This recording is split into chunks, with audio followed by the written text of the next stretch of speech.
When Married with Children premiered in 1987, it broke all the rules of what a sitcom was supposed to be. At the time, most shows followed the family-friendly model of The Cosby Show, or Family Ties. But the Bundys were crass, rude, broke, and unapologetically dysfunctional. Over 11 seasons, the show became a cornerstone for Fox, introduced us to unforgettable characters, and stirred up more controversy than almost any other sitcom of its era. Beyond the raunchy humor, there are tons of fascinating behind-the-scenes details and odd bits of trivia that even longtime fans may not know. Let's run it back and look at 15 little-known facts about Married with Children.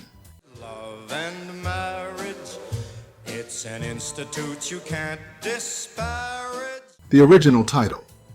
Before it was Married with Children, the show's working title was actually Not the Cosbys. This was meant as a tongue-in-cheek reference to its role as the anti-family sitcom, created to directly contrast the perfect loving family dynamic seen on The Cosby Show. While that title was dropped, the idea remained intact, showing viewers a completely opposite family experience with the Bundys, where dysfunction, sarcasm, and failure were celebrated instead of hidden. Terry Rakolta's Boycott. The show might not have lasted if it wasn't for one very angry viewer. In 1989, a Michigan housewife named Terry Rakolta launched a boycott against the show after being offended by the episode Her Cups Runneth Over. She sent letters to advertisers demanding they pull out, but the backlash had the opposite effect. Ratings skyrocketed as curious new viewers tuned in to see what the fuss was about. The controversy actually cemented the Bundys' place in TV history. Ed O'Neill's audition. Ed O'Neill wasn't a big star before landing the role of Al Bundy. During his audition, he made a choice that sealed the deal. Walking through the front door of the Bundy house slouched over, with the defeated body language of a man worn down by life. The producers immediately knew he was perfect for Al. That tired shuffle became his signature walk for the entire series, embodying the character's eternal frustration. Katey Sagal's wig choice. Peggy Bundy's iconic look, tight clothes, leopard prints, and that giant red bouffant hair wasn't part of the original plan. Katey Sagal came to her audition wearing a wig styled like a 1960s housewife, thinking it fit Peg's retro vibe. The producers loved it so much they made it a permanent part of the character's image, helping Peggy stand out as one of the most recognizable sitcom moms of all time. Christina Applegate's age. When Christina Applegate was cast as Kelly Bundy, she was only 15 years old. Because the scripts often contained adult jokes and innuendos, her mother had to approve every script before Christina could perform. While the role launched her career, it also typecast her as the dumb blonde for years, something she had to actively fight against once she moved on from the show. David Faustino's typecasting. Like Christina Applegate, David Faustino struggled with typecasting after the show ended. Playing Bud Bundy, the awkward woman-obsessed son, gave him a huge platform, but afterward, casting directors often couldn't see him as anyone else. Faustino later admitted that while the show gave him lifelong recognition, it also boxed him into roles that felt too similar to Bud. Live audience reactions. The show was filmed in front of a live studio audience, but the reactions were so wild that producers sometimes had to edit the laughs down. Viewers loved to cheer for certain characters, especially when Al insulted Marcy, or boo when antagonists entered. In fact, the crowd's enthusiasm often drowned out punchlines, forcing the editors to balance audience noise carefully for broadcast. Low-budget production. Because Fox was a new network in the late 80s, Married with Children often had to cut corners with its budget. Many of the sets and props were reused, and some of Kelly's clothes were borrowed from costume warehouses. Unlike big network sitcoms, the show embraced its slightly grimy, low-budget aesthetic, which actually added to the Bundy family's down-on-their-luck vibe. Guest stars before they were famous. The show became a surprising launchpad for future stars. Matt LeBlanc, years before Friends, appeared in a spin-off pilot as Kelly's boyfriend. Denise Richards had a small role as one of Kelly's friends. Pamela Anderson made a guest appearance, as did a young Mila Jovovich. Even Michael Clark Duncan, who later earned an Oscar nomination for The Green Mile, appeared as a bodyguard in the show's later years. The Lost Episodes.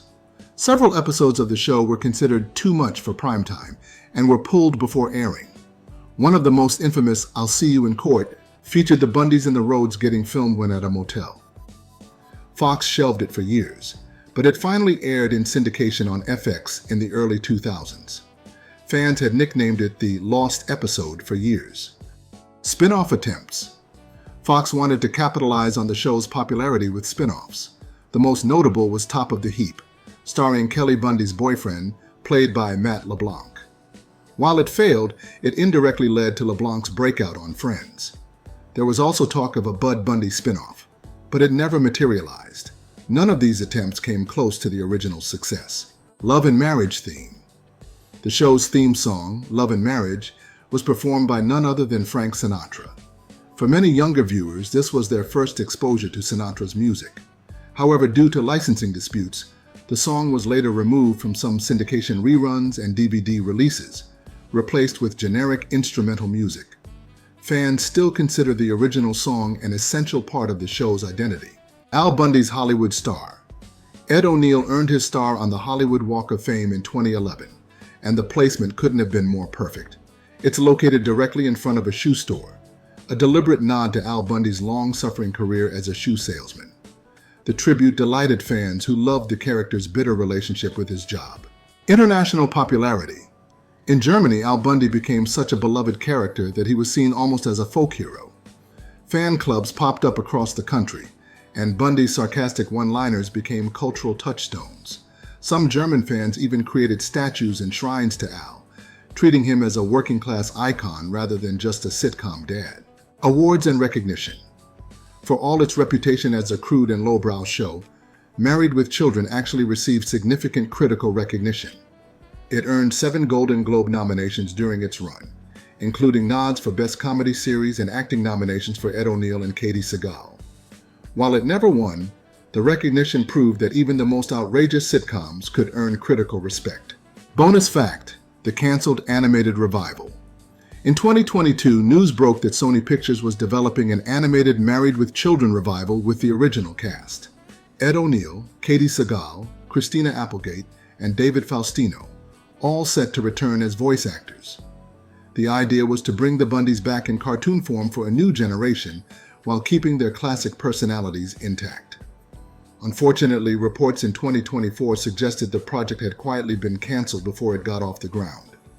For longtime fans, it was disappointing to see such a promising revival scrapped, but it showed how much interest still exists in keeping the Bundys alive in pop culture. Married with Children may not have had the warm family values of other sitcoms, but that's exactly why it stood out. It dared to show a family that was broke, petty, and sarcastic. But in doing so, it reflected something real for many viewers who didn't see their lives in picture-perfect shows like The Cosby Show. The Bundys made dysfunction funny and paved the way for edgier comedies that came after. Even decades later, Al, Peg, Kelly, and Bud remain pop culture legends. And while the recently canceled animated revival show means we might not see them return anytime soon, their legacy as TV's most dysfunctional family isn't going anywhere. A huge shout out and heartfelt thank you to our amazing Throwback Tier members, Thicula, iCritic, Jeremy Bowen, Mr. Blanks, and Sonic and Leighton Fan. Your support means the world, and you're helping keep the nostalgia alive in a big way. I also want to thank all the other awesome members who support the channel. Whether you're new or you've been rocking with us from the beginning, I appreciate every single one of you. If you enjoyed this trip down the dysfunctional side of memory lane, make sure to like, subscribe, and hit that notification bell so you don't miss more nostalgic deep dives.